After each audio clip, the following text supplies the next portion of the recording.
पूज्याय राघवेंद्राय सत्यधर्मरताय च भजतां कल्पवृक्षाय नमतां कामधेनुवे ವಿದ್ಯಾಧಿರಾಜ ಶ್ರೀ ರಾಜ ಎಸ್ ಗುರುರಾಜಾಚಾರ್ಯ ಇವರ ಕಲಿಯುಗ ಕಲ್ಪತರು ಮೇರುಕೃತಿಯ ಧ್ವನಿಸುರುಳಿ ಸಂಚಿಕೆ 94. ಹಿಂದಿನ ಸಂಚಿಕೆಯಲ್ಲಿ ಪ್ರತೀತವೃತರು ಶೀರ್ಷಿಕೆಯ ಉತ್ತರಾರ್ಧ ಭಾಗ ಕೇಳಿದಿರಿ. ಗುರುಭಕ್ತಿ ಎಂಬ ಶೀರ್ಷಿಕೆಯೊಂದಿಗೆ ಸಂಚಿಕೆ 94 ಇದೀಗ ನಿಮಗಾಗಿ. ಇಂದು ಜಗತ್ತಿನಲ್ಲಿ ಸ್ವರೂಪೋದ್ಧಾರಕ ಗುರುಗಳೆಂದು ಶ್ರೀ ರಾಘವೇಂದ್ರರು ಮಾನ್ಯರಾಗಿದ್ದಾರೆ. ಅವರು ಸತ್ಯಶೀಲರಾಗಿ ಸಾತ್ವಿಕತೆಯ ಸಂಕೇತರಾಗಿ ಜಗತ್ತಿಗೆ ಗುರು ಶಿಷ್ಯ ಭಾವನೆ ಹೇಗಿರಬೇಕೆಂದು ತಮ್ಮ ಪವಿತ್ರಾಚರಣೆಯಿಂದ ತೋರಿಕೊಟ್ಟು ಆದರ್ಶ ಶಿಷ್ಯರು ಗುರುಗಳೆಂದು ಸರ್ವರಿಂದ ಸ್ತುತ್ಯರಾಗಿದ್ದಾರೆ. ಶ್ರೀ ರಾಘವೇಂದ್ರರು ಗುರುಭಕ್ತಿಗೆ ಇನ್ನೊಂದು ಹೆಸರಾಗಿದ್ದಾರೆ.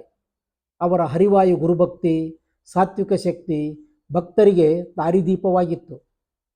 ಗುರು ಶ್ರೀ ಸುಧೀಂದ್ರರಲ್ಲಿನ ಅವರ ಭಕ್ತಿಯನ್ನು ತಿಳಿಸಲು ಶಬ್ದಗಳೇ ಸಾಲದು. ಅದು ಅನನ್ಯ ಸಾಧಾರಣವಾಗಿತ್ತು. ತಾನೇ ತಾನಾಗಿ ಹೃತ್ಪೂರ್ವಕವಾಗಿ ಹೊರಹೊಮ್ಮುತ್ತಿತ್ತು. ತಮ್ಮ ಸರ್ವವಿಧ ಉದ್ಧಾರಕ್ಕೆ ಗುರುಗಳ ಅನುಗ್ರಹವೇ ಕಾರಣವೆಂದು ನಂಬಿ ನಿಜವಾದ ಶಿಷ್ಯನು ಮಾಡಬೇಕಾಗಿದ್ದ ಭಕ್ತಿಯೇ ಅವರದಾಗಿತ್ತು. ಅಂತೆಯೇ ಅವರು ಅಂದು ಇಂದು ಮುಂದು ಎಂದೆಂದಿಗೂ ಜಗತ್ತಿನಲ್ಲಿ ಗುರುಭಕ್ತಿಗೆ ಉದಾಹರಣೆಯಾಗಿದ್ದಾರೆ. ಶ್ರೀ ರಾಘವೇಂದ್ರ ಗುರುಗಳ ಸೌಹೃದಯತೆಯ ಸೌರಭವನ್ನಾರ್ಗಣಿಸಿದವರೇ ಬಲ್ಲರು ಅವರ ಹಿರಿಮೆಯನ್ನು. ಗುರುಗಳ ಭಕ್ತಿ ವಾತ್ಸಲ್ಯದ ದಿವಿಯಿಂದ ಭುವಿಗಿಳಿದು ಬಂದಂತಿತ್ತು. ಅವರ ಸಂದರ್ಶನವೇ ಜೀವನ ಸಾಫಲ್ಯತೆಯ ಒಂದು ಮೈಲುಗಲ್ಲೆಂದು ಶಿಷ್ಯ ಭಕ್ತವೃಂದ ಭಾವಿಸುತ್ತಿತ್ತು. ಮಗುವಿನಿಂದ ಮುದುಕರವರೆಗೆ, ಮಡ್ಡರಿಂದ ಮಹಾಧೀವಂತರವರೆಗೆ, ಅಜ್ಞಾನಿಗಳಿಂದ ಜ್ಞಾನಿ ನಾಯಕರವರೆಗೆ ಎಲ್ಲರಲ್ಲೂ ಅವರು ತೋರುತ್ತಿದ್ದ ಪ್ರೀತಿ ವಿಶ್ವಾಸ ವಾತ್ಸಲ್ಯಗಳು, ಸಜ್ಜನರಿಗೆ ಮಾಡುತ್ತಿದ್ದ ಉಪದೇಶ ಮಾರ್ಗದರ್ಶನ ಪ್ರೇಮಲ ಸಂಭಾಷಣೆಗಳು ಮಾನವರ ಮನದ ಮಾಲಿನ್ಯವನ್ನು ದೂರ ಮಾಡಿ ಪವಿತ್ರ ಭೂಮಿಕೆಯನ್ನು ರಚಿಸುತ್ತಿದ್ದವು. ಸಂಯುಕ್ತಿಕವೂ ಸಕಾಲಿಕವೂ ಆದ ಅವರ ತಾತ್ವಿಕ ಧಾರ್ಮಿಕೋಪದೇಶಗಳು ಜನರ ಹೃದಯದಲ್ಲಿ ಭಕ್ತಿಯ ಹೊನಲನ್ನೇ ಹರಿಸಿ ದುಃಖ ದುಮ್ಮಾನಗಳನ್ನು ದೂರ ಮಾಡಿ ಒಂದು ನವ್ಯ ಭವ್ಯ ದಿವ್ಯದೆಡೆಗೆ ಕೊಂಡೊಯ್ಯುತ್ತಿತ್ತು. ಹೀಗೆ ಶುದ್ಧಾಂತಕರಣವಾದ ಶಿಷ್ಯ ಭಕ್ತರ ಪರಿಪುಷ್ಪ ಮನೋಕ್ಷೇತ್ರದಲ್ಲಿ ಭಕ್ತಿಭಾವದ ಬೀಜಗಳನ್ನು ಬಿತ್ತಿ ಭಕ್ತಿ ಸಹಕೃತ ಜ್ಞಾನಪೂರ್ಣ ವಾಗಮೃತ ಬಿಂದುಗಳನ್ನು ಸಿಂಪಡಿಸಿ ಅದು ಶೀಘ್ರವಾಗಿ ಫಲಪ್ರದವಾಗುವಂತೆ ಮಾಡಿಬಿಡುತ್ತಿದ್ದರು. ಆ ಅಮೃತ ಫಲವನ್ನು ಉಂಡು ಆನಂದಿಸಿ ಆತ್ಮೋದ್ಧಾರ ಮಾಡಿಕೊಂಡವರು ಲಕ್ಷಾಂತರ ಜನರು. ಇಂದಿಗೂ ಕೋಟ್ಯಾಂತರ ಜನರು ಅವರ ಅನುಗ್ರಹೋಪದೇಶಗಳಿಂದ ಸಮಸ್ತ ಅಭ್ಯುದಯ ಕಲ್ಯಾಣಗಳನ್ನು ಪಡೆದು ಕೃತಾರ್ಥರಾಗುತ್ತಿರುವುದು ಅನುಭವಿಸಿದ್ದ ವಿಚಾರವಾಗಿದೆ. ಈ ಹಿನ್ನೆಲೆಯಲ್ಲಿ ವಿಚಾರ ಮಾಡಿದಾಗ ಗುರುರಾಜರು ತಮ್ಮ ಗುರುಗಳಲ್ಲಿ ಮಾಡುತ್ತಿದ್ದ ಅನನ್ಯ ಸಾಧಾರಣ ಭಕ್ತಿ ಮತ್ತು ಸೇವೆಗಳ ಹಿರಿಮೆ ಗರಿಮೆಗಳು ಸುಜನರಿಗೆ ವ್ಯಕ್ತವಾಗುವುದರಲ್ಲಿ ಸಂದೇಹವಿಲ್ಲ. ಶ್ರೀ ರಾಘವೇಂದ್ರರು ಪೀಠಾಧೀಶರಾದಲಾಗಾಯಿತು ಶ್ರೀ ಸುಧೀಂದ್ರ ಗುರುಗಳನ್ನು ಬಹುಭಕ್ತಿ ಶ್ರದ್ಧೆಗಳಿಂದ ಸೇವಿಸುತ್ತಿದ್ದರು.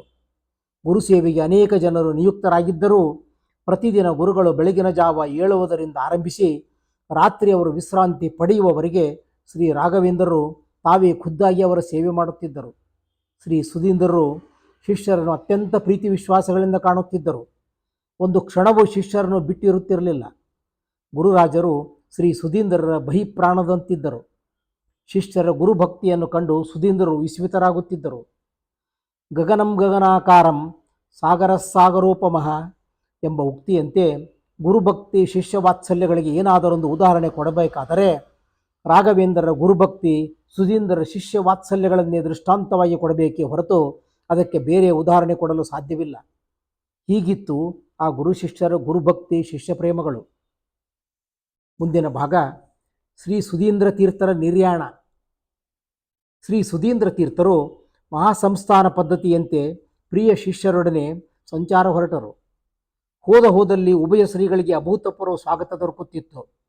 ಶ್ರೀ ರಾಘವೇಂದ್ರ ತೀರ್ಥರ ಅಲೌಕಿಕ ತೇಜಸ್ಸು ಪಾಂಡಿತ್ಯ ಪ್ರತಿಭೆ ಲೋಕ ಕಲ್ಯಾಣ ದೀಕ್ಷೆಗಳನ್ನು ಕಂಡು ಭಾರತದ ಜನತೆ ಉಭಯ ಶ್ರೀಯವರ ದರ್ಶನ ಸೇವಾದಿಗಳಿಂದ ಕೃತಾರ್ಥರಾಗುತ್ತಿದ್ದರು.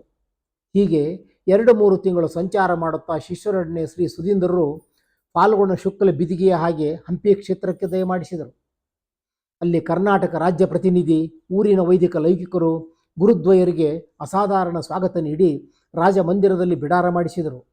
ಶ್ರೀ ಸುಧೀಂದ್ರರು ವರಕುಮಾರರೊಡನೆ ತಮ್ಮ ಮೂಲ ಮಹಾಸಂಸ್ಥಾನದ ಆದ್ಯಾಚಾರ್ಯರುಗಳಾದ ಶ್ರೀ ಪದ್ಮನಾಭ ತೀರ್ಥರು, ಶ್ರೀ ನರಹರಿ ತೀರ್ಥರು, ಶ್ರೀ ಜಯತೀರ್ಥರು, ಶ್ರೀ ಕವೀಂದ್ರ ತೀರ್ಥ, ವಾಗೀಶ ತೀರ್ಥ, ರಘುನಂದನ ತೀರ್ಥರು ಹಾಗೂ ಪೂಜ್ಯ ಶ್ರೀ ವ್ಯಾಸರಾಜ ಗುರುವರ್ಯರ ಬೃಂದಾವನ ಸಂದರ್ಶನ ಸೇವಾದಿಗಳಿಂದ ಸುಪ್ರೀತರಾದರು.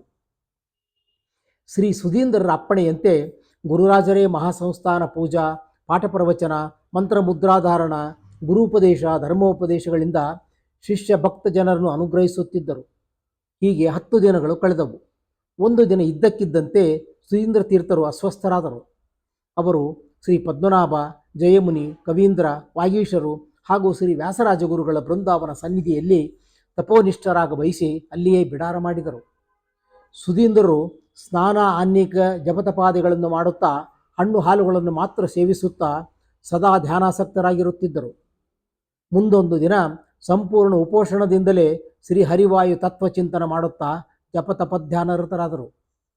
ಶಾಲಿವಾಂಶಕ್ಕೆ 1445ನೇ ರುದ್ರೋದ್ಗಾರಿ ಸಂವತ್ಸರದ ಫಾಲ್ಗುಣ ಬಹುಳ ಬಿದಿಗೆಯ ದಿವಸ ಬೆಳಗಿನ ಜಾವ ಸ್ನಾನಾನಿಕಾದಿಗಳನ್ನು ಮುಗಿಸಿ ಯೋಗಾಸನಾಸೀನರಾಗಿ ಕುಳಿತು ಪ್ರಿಯ ಶಿಷ್ಯರಾದ ಶ್ರೀ ರಾಘವೇಂದ್ರ ಗುರುಗಳನ್ನು ಕರೆಸಿಕೊಂಡು ಶ್ರೀ ಮದಾಚಾರ್ಯ ಪರಂಪರಾಗತ ಸಂಪ್ರದಾಯಗಳನ್ನು ಉಪದೇಶಿಸಿ ಶಿಷ್ಯರ ಶಿರದ ಮೇಲೆ ತಮ್ಮ ಅಮೃತ ಹಸ್ತವನ್ನು ಇರಿಸಿ, ಶ್ರೀ ಮದಾಚಾರ್ಯರ ಮಹಾಸಂಸ್ಥಾನವು ನಿಮ್ಮ ಕಾಲದಲ್ಲಿ ಜಗದ್ವಿಖ್ಯಾತವಾಗಿ ದ್ವೈತ ಸಿದ್ಧಾಂತವು ಅಚಂದ್ರಾರ್ಕವಾಗಿ ನಿಷ್ಕಂಟಕವಾಗಿ ಬೆಳಗಬೇಕು, ಸರ್ವರ ಕಲ್ಯಾಣವಾಗಬೇಕು, ಸದ್ಗ್ರಂಥ ರಚನೆಯಾಗಿ ಪಾಠ ಪ್ರವಚನಗಳಿಗೆ ಸಹಾಯಕವಾಗಬೇಕೆಂದು ನಾವು ಬಯಸಿದ್ದೇವೆ.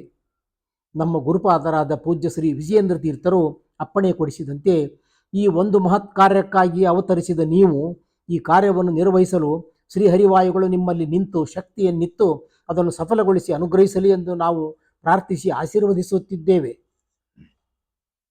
ನಿಮಗೆ ಸರ್ವತ್ರ ವಿಜಯವಾಗಲಿ ಎಂದು ಹರಿಸಿ ಅವರನ್ನು ಕಳುಹಿಸಿ ಶ್ವಾಸ ನಿರೋಧ ಪೂರ್ವಕ ಲಯಚಿಂತನ ಮಾಡುತ್ತಾ ಶ್ರೀ ನಾರಾಯಣ ಸ್ಮರಣಪೂರ್ವಕವಾಗಿ ತಮ್ಮ ಇಹಲೋಕ ವ್ಯಾಪಾರವನ್ನು ಮುಗಿಸಿ ಶ್ರೀಹರಿಪದ ಸೇರಿದರು.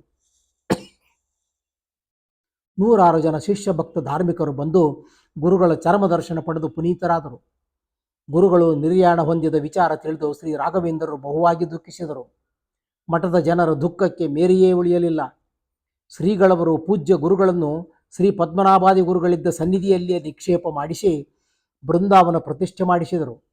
ಅನಂತರ ಶ್ರೀ ಮೂಲರಾಮರ ಪೂಜಾರಾಧನೆಯನ್ನು ಮುಗಿಸಿ ಗುರುಗಳ ಬೃಂದಾವನದ ಮೇಲೆ ಶ್ರೀ ಮೂಲ ದಿಗ್ವಿಜಯ ಜಯರಾಮರನ್ನು ಮಂಡಿಸಿ ಕನಕಾಭಿಷೇಕ ಮಾಡಿ ಹಸ್ತೋದಕ ಪ್ರದಾನ ಮಾಡಿ ಬಾಷ್ಪಸಿಕ್ತ ನಯನರಾಗಿ ಗುರುಗಳ ಮೇಲೆ ಚರ್ಮಶ್ಲೋಕವನ್ನು ರಚಿಸಿ ಹಾಡಿದರು. ಕುಶಾಗ್ರಮತೆಯೇ ಭಾನುದ್ವಿತೆಯೇ ವಾದಿಭೀತಯೇ ಆರಾಧಿತ ಶ್ರೀಪತಿಯೇ ಸುಧೀಂದ್ರಯತೆಯೇ ನಮಃ. ಅನಂತರ ಗುರುಗಳ ಬೃಂದಾವನಕ್ಕೆ ಮಂಗಳಾರತಿ ಮಾಡಿ ಮಂತ್ರಪುಷ್ಪ ಸಮರ್ಪಿಸಿ ಸಾಷ್ಟಾಂಗ ನಮಸ್ಕಾರ ಮಾಡಿದರು. ಅಂದು ಮತ್ತು ಮರುದಿವಸ ಸಂಪ್ರದಾಯದಂತೆ ಗುರುಗಳ ಮಹಾಸಮಾರಾಧನೆಯನ್ನು ವೈಭವದಿಂದ ನೆರವೇರಿಸಿ ಶ್ರೀಪಾದಂಗಳವರು ಮಹಾಸಂಸ್ಥಾನದೊಡನೆ ಸಂಚಾರ ಕ್ರಮದಿಂದ ಕುಂಭಕೋಣಕ್ಕೆ ಬಂದು ಸೇರಿದರು. ಶ್ರೀಮತ್ ಸುಧೀಂದ್ರ ತೀರ್ಥರಿಂದ ಪರಿಪಾಲಿಸಲ್ಪಡುತ್ತಾ ರಾಜಿಸುತ್ತಿದ್ದ ಶ್ರೀ ಮಧ್ವಾಚಾರ್ಯರ ದ್ವೈತ ಸಿದ್ಧಾಂತ ಸಾಮ್ರಾಜ್ಯ ರಾಜ್ಯಲಕ್ಷ್ಮಿಯು ತುಂಗಭದ್ರಾ ತೀರದಲ್ಲಿ ಪೂರ್ವಾಚಾರ್ಯರುಗಳ ಜೊತೆಗೆ ತಪೋಮಗ್ನರಾಗಿದ್ದ ಶ್ರೀ ಸುಧೀಂದ್ರ ತೀರ್ಥರನ್ನು ಬಿಟ್ಟು ಕುಂಭಕೋಣದಲ್ಲಿ ಶ್ರೀ ಮೂಲ ರಘುಪತಿ ವೇದವ್ಯಾಸ ದೇವರ ಪೂಜಾ ಸೇವಾಸಕ್ತರಾಗಿದ್ದ ಸದ್ಗುಣಗಣ ಸಮುದ್ರರು, ಮಹಾಪಂಡಿತರು, ವರ್ಧಿಷ್ಣುಗಳೂ ಆದ ಶ್ರೀ ರಾಘವೇಂದ್ರ ತೀರ್ಥ ಗುರು ಸಾರ್ವಭೌಮರನ್ನು ಆಶ್ರಯಿಸಿದಳು. ಶ್ರೀ ರಾಘವೇಂದ್ರ ಗುರುಗಳು ಶ್ರೀ ಮದಾಚಾರ್ಯರ ಮಹಾಸಂಸ್ಥಾನಾಧೀಶ್ವರರಾಗಿ ವಿರಾಜಿಸಿದರು. ಮುಂದಿನ ಭಾಗ ಜ್ಞಾನಯಜ್ಞ. ಶ್ರೀ ರಾಘವೇಂದ್ರ ಸ್ವಾಮಿಗಳು ಹಂಪಿಯಿಂದ ಕುಂಭಕೋಣಕ್ಕೆ ಬಂದ ಮೇಲೆ 1 ತಿಂಗಳ ಕಾಲ ಮೌನದಿಂದ ದೇವಪೂಜಾ ಧ್ಯಾನಾದಿಗಳಲ್ಲೇ ನಿರತರಾಗಿದ್ದರು. ಅವರು ಗುರು ವಿಯೋಗದಿಂದ ಬಹಳ ಖಿನ್ನರಾಗಿದ್ದರು. ಗುರುಗಳ ಸದ್ಗುಣಗಳು, ಪಾಂಡಿತ್ಯ, ಶಿಷ್ಯ ವಾತ್ಸಲ್ಯಗಳನ್ನು ನೆನೆದಂತೆಲ್ಲ ಅವರ ನೇತ್ರಗಳು ಅಶ್ರುಪೂರ್ಣವಾಗುತ್ತಿತ್ತು. ಶ್ರೀಯವರ ಈ ಮೂಕ ವೇದನೆಯನ್ನು ಕಂಡು ಆತ್ಮೀಯರಿಗೆ ಬಹು ಕಳವಳವಾಯಿತು. ಒಂದು ದಿನ ಏಕಾಂತದಲ್ಲಿ ಗುರುಗಳ ಭೇಟಿ ಮಾಡಿ ರಾಮಚಂದ್ರಾಚಾರ್ಯ ಪ್ರಭೃತಿಗಳು ಗುರುಪಾದರು ಮಹಾಸಂಸ್ಥಾನದ ವಿದ್ಯಾಪೀಠಗಳ ದೈನಂದಿನ ಕಾರ್ಯಗಳಲ್ಲಿ ಹೆಚ್ಚು ಆಸಕ್ತಿ ವಹಿಸಬೇಕೆಂದು ಪ್ರಾರ್ಥಿಸಿದರು. ನಮ್ಮ ಯೋಜನೆಗಳು ಕಾರ್ಯರೂಪಕ್ಕೆ ಬರುವ ಮೊದಲೇ ಗುರುಗಳು ನಮ್ಮನ್ನು ಅನಾಥರನ್ನಾಗಿ ಮಾಡಿ ಹರಿಪದ ಸೇರಿಬಿಟ್ಟರು. ಅಂತೆಯೇ ನಮ್ಮ ಉತ್ಸಾಹವೆಲ್ಲ ಕುಗ್ಗಿ ಹೋದಂತಾಗಿದೆ ಎಂದು ಶ್ರೀ ರಾಘವೇಂದ್ರ ಗುರುಗಳು ತಮ್ಮ ಹೃದಯದ ಅಳಲನ್ನು ತೋಡಿಕೊಂಡರು. ಆಗ ಗುರುರಾಜಾಚಾರ್ಯರು, ನೀವು ಹಮ್ಮಿಕೊಂಡ ಯೋಜನೆಗಳನ್ನು ಕಾರ್ಯರೂಪಕ್ಕೆ ತರುವುದೇ ಅವರಿಗೆ ನೀವು ಸಲ್ಲಿಸಬಹುದಾದ ಶ್ರದ್ಧಾಂಜಲಿಯ ಗೌರವ. ಆದ್ದರಿಂದ ನೂತನೋತ್ಸಾಹದಿಂದ ಪಾಠ ಪ್ರವಚನ, ಗ್ರಂಥ ರಚನೆ, ಶಿಷ್ಯಭಕ್ತ ಜನೋದ್ಧಾರಾದಿ ಕಾರ್ಯಗಳಲ್ಲಿ ವಿಶೇಷ ಗಮನ ಕೊಡಬೇಕೆಂದು ನಾವೆಲ್ಲ ಪ್ರಾರ್ಥಿಸುತ್ತೇವೆ ಎಂದರು. ಶ್ರೀಗಳವರು ನಸುನಕ್ಕು, ಶ್ರೀಶೇಚ್ಛ, ಆತ್ಮೀಯರಾದ ನಿಮ್ಮ ಪ್ರಾರ್ಥನೆಯಂತೆ ಕರ್ತವ್ಯನಿರತರಾಗುತ್ತೇವೆ ಎನ್ನಲು ಸರ್ವರು ಗುರುಗಳಿಗೆ ನಮಸ್ಕರಿಸಿ ಅನುಗ್ರಹೀತರಾದೆವು ಎಂದು ವಿಜ್ಞಾಪಿಸಿದರು. ಶ್ರೀ ವಿಜಯೇಂದ್ರ ತೀರ್ಥರು ಹಿಂದೆ ಕುಂಭಕೋಣದಲ್ಲಿ ಸ್ಥಾಪಿಸಿದ್ದ ಸಂಸ್ಕೃತ ವಿದ್ಯಾಪೀಠವು ವಿಜಯೇಂದ್ರ ಸುಧೀಂದ್ರ ತೀರ್ಥರ ಕಾಲದಲ್ಲಿ ಅತ್ಯುನ್ನತಿಯನ್ನು ಪಡೆದು ರಾಘವೇಂದ್ರ ಸ್ವಾಮಿಗಳವರು ಪೀಠಾಧೀಶ್ವರರಾಗುವ ಹೊತ್ತಿಗಾಗಲೇ ಭಾರತಾದ್ಯಂತ ಶ್ರೇಷ್ಠ ವಿದ್ಯಾಪೀಠವೆಂದು ಕೀರ್ತಿ ಗಳಿಸಿತ್ತು. ರಾಘವೇಂದ್ರ ಗುರುಗಳು ಪ್ರತಿದಿನ ವಿದ್ಯಾಮಠದಲ್ಲಿ 100 ಜನ ವಿದ್ಯಾರ್ಥಿಗಳಿಗೆ ಶ್ರೀ ಸರ್ವಜ್ಞರ ಶಾಸ್ತ್ರದಲ್ಲಿ ಪ್ರಕರಣ ಗ್ರಂಥಗಳಿಂದ ಆರಂಭಿಸಿ ನ್ಯಾಯಸುಧಾ ಚಂದ್ರಿಕಾಂತವಾಗಿ ಪಾಠ ಪ್ರವಚನವನ್ನು ನೆರವೇರಿಸುತ್ತಿದ್ದರು.